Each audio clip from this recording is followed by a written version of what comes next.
Welcome to PM7 health. మారుతున్న జీవన శైలి, ఇతర కారణాలతో కొత్త కొత్త వ్యాధులు పుట్టుకొస్తున్నాయి. చిన్న పిల్లల నుండి పెద్దవాళ్ల వరకు చాలా మంది తీవ్ర వ్యాధుల బారిన పడుతున్నారు. అయితే ఇటీవల కొందరు పిల్లలను ఒక అరుదైన కవాసికి అనే వ్యాధి ఎక్కువగా వేధిస్తుంది. ఈ వ్యాధి ఎక్కువగా చిన్న పిల్లలకు వస్తుంది. 6 సంవత్సరాల కంటే తక్కువ వయసు ఉన్న పిల్లల్లోనే ఈ వ్యాధి కనిపిస్తుంది. ఈ వ్యాధి రక్తనాళాల్లో సరిగ్గా రక్తం సరఫరా కాకపోవటం వల్ల వస్తుంది. కవాసకి సిండ్రోమ్ అనేది అరుదైన వాస్కులైటిన్ అనే రక్తనాళాల వాపు వ్యాధి. ఈ వ్యాధి శరీరంలోని ధమనులు అన్నింటినీ ప్రభావితం చేస్తాయి.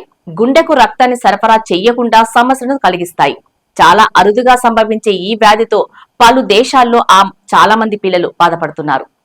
United States, Canada, Japan, Korea, తైవాన్లో ఎక్కువ మంది పిల్లలు ఈ వ్యాధి బారిన పడుతున్నారు.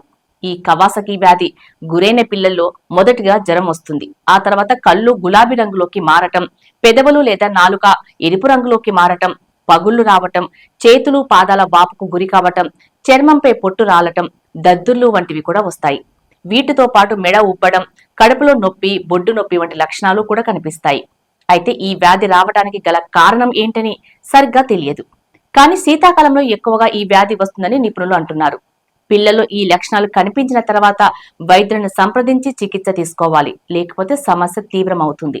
ముఖ్యంగా పిల్లల గుండెల్లో మంట, కాలేయంలో హెపటైటిస్, ఊపిరితిత్తులో వాపు, గుండెల్లో ఇన్ఫెక్షన్లు వంటివి కూడా వచ్చే ప్రమాదం ఉందని నిపుణులు హెచ్చరిస్తున్నారు. కాబట్టి ఆలస్యం చేయకుండా తొందరగా పిల్లలకు చికిత్స చేయటం బెటర్.